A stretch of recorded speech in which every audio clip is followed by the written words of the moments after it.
Le concept de perversion narcissique que l'on doit à Paul-Claude Racamier fait référence à un mode de fonctionnement relationnel, pathologique, par lequel une personne va coloniser le psychisme d'une autre personne. Celui qui met en place de tels liens se sert de l'autre et le disqualifie pour asseoir sa confiance en lui, pour soutenir son ego. Il existe des individus dont l'équilibre psychique nécessite d'instrumentaliser l'autre, de l'humilier et le dominer en raison de leur propre fragilité. Ce lien pervers à l'autre crée un niveau de dépendance de l'un comme de l'autre des partenaires qui y sont impliqués.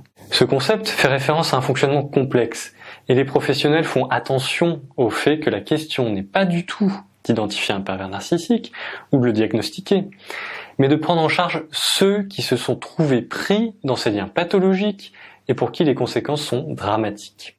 Cela nécessite généralement beaucoup de temps et une prise en charge psychothérapeutique pour se remettre de violences psychologiques plus ou moins insidieuses.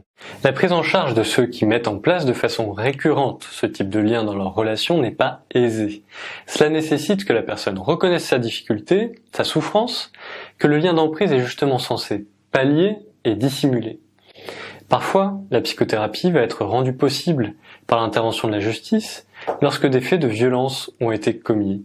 Mais le terme de pervers narcissique est très souvent utilisé aujourd'hui.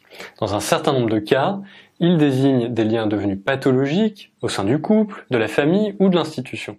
Il est souvent employé pour évoquer l'emprise qu'aurait exercée sur nous une personne avec laquelle nous avons été dans une relation forte. Il peut s'agir par exemple d'un collègue ou d'un supérieur hiérarchique, d'un parent, mais plus souvent de quelqu'un avec qui nous avons partagé une relation amoureuse. Et c'est justement lorsque cette relation se termine que ce terme de pervers narcissique est souvent utilisé.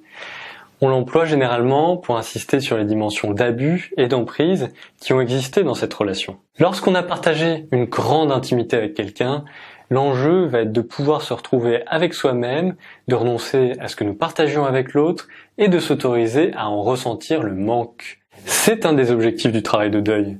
Identifier ce que l'on perd, faire le compte de ce qui nous reste et accepter de vivre avec ses défauts et ses manques. Même les relations amoureuses nécessitent un travail de deuil lorsqu'elles se terminent. Mais c'est parfois compliqué de pouvoir identifier ce qui appartient à soi, ce qui appartient à l'autre. En fait, dans toutes nos relations importantes, nous sommes attachés à l'autre, mais nous sommes aussi attachés à qui nous sommes dans cette relation et à ce qu'elle nous fait ressentir. On pourrait dire qu'il y a toujours une part égoïste dans chaque relation. On pouvait par exemple se sentir valorisé et reconnu à certains moments et sentir que l'autre nous complétait. C'est donc aussi à certaines des représentations valorisantes de soi qu'il va falloir renoncer. À la suite d'une rupture amoureuse, on peut avoir le sentiment que l'autre part avec une partie de nous qui est essentielle pour aimer et se sentir aimé, voire qu'elle est vitale.